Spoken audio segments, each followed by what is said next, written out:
The person asking the question has a minute, so yeah, we want to make sure the candidates get to respond, and the candidates will have 1 minute to respond.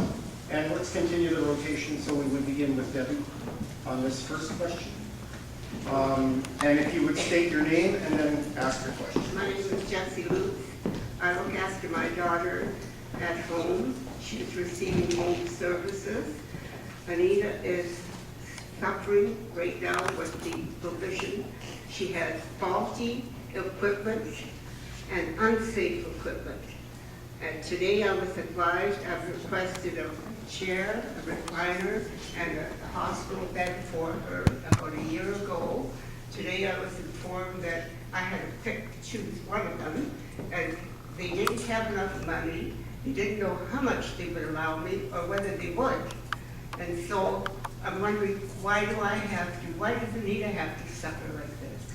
She also has catheters that are not conducive to her state of health, and she cries.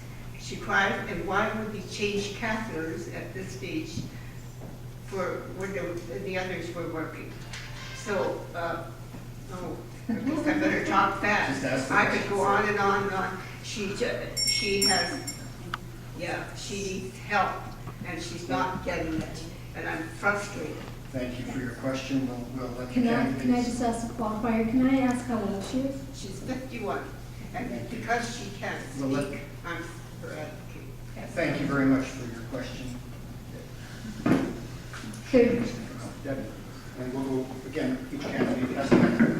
Thank you. And I'm so sorry that you're having to deal with this frustration, and it's a huge problem when you're a caregiver, and as your needs increase, it becomes more and more difficult. So there definitely needs to be a look at the programs that are in place to help people in their home. There's, ADP programs, assistive device programs, and there's home and vehicle modification programs.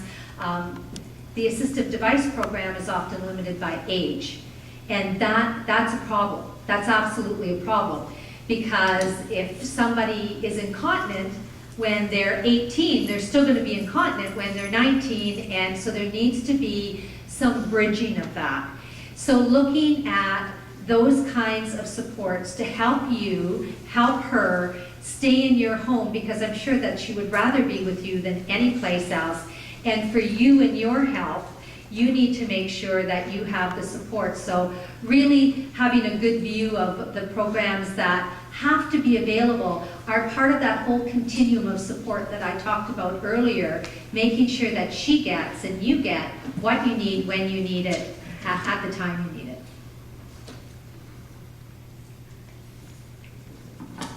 Thank you for your question. The simple answer is that assistive devices rehabilitative program that my friend was just speaking about, it was cut by $20 million in 2015. So the money we need to invest into these assistive devices that your daughter requires and many, many other people require has been cut. The costs go up, the funds go down, and we're all caught in the bank. I was at the Davy home a couple weeks ago. I was speaking with a lady there. She was a member of the board. She was telling me about her motorized wheelchair. There's two ladies in the room. One had a motorized wheelchair, one did not. So the one with the motorized chair told me it cost her $21,300 to buy that chair. It was covered. She managed to get coverage because she had absolutely no ability to move around at all. So the arm broke on it. $1,300 to fix the arm. Not the controls, just literally the arm. $1,300 she had to pay for out of her pocket. She told me that she won't be able to afford that again. We're going to invest, as I indicated, in the front lines and into the device programs so that everybody can get the services they need.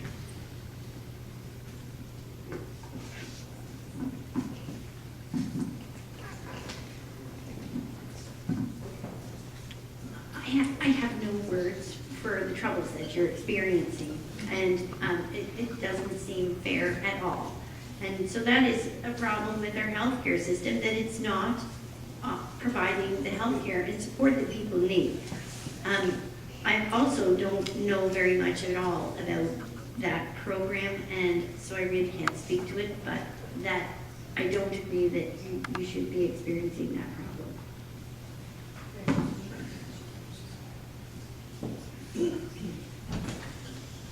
So these are the kind of things that we've been talking to you about basically all evening. And think about it, the additional 1 million that they're paying out in the hospital regarding to keep the lights on in the Sioux Area Hospital. These are the types of monies that we should be putting forward to be able to help deal with this kind of care that's needed. The other thing too is we mentioned about the Auditor General. We found PP project cost Ontario an additional $8 billion. Can you imagine how much money we would have been able to put back into the care system and the types of equipment that's needed to be able to help with this kind of thing? This is what's going on. And the conservatives are nothing but cuts to services, and what they do is they privatize. They privatize everything. That's the big concern with them. But the big issue is that the money that's been wasted should be utilized properly into these type of care that's needed for the caregivers and in the equipment that's necessary to be able to help them as well. I'm going to go to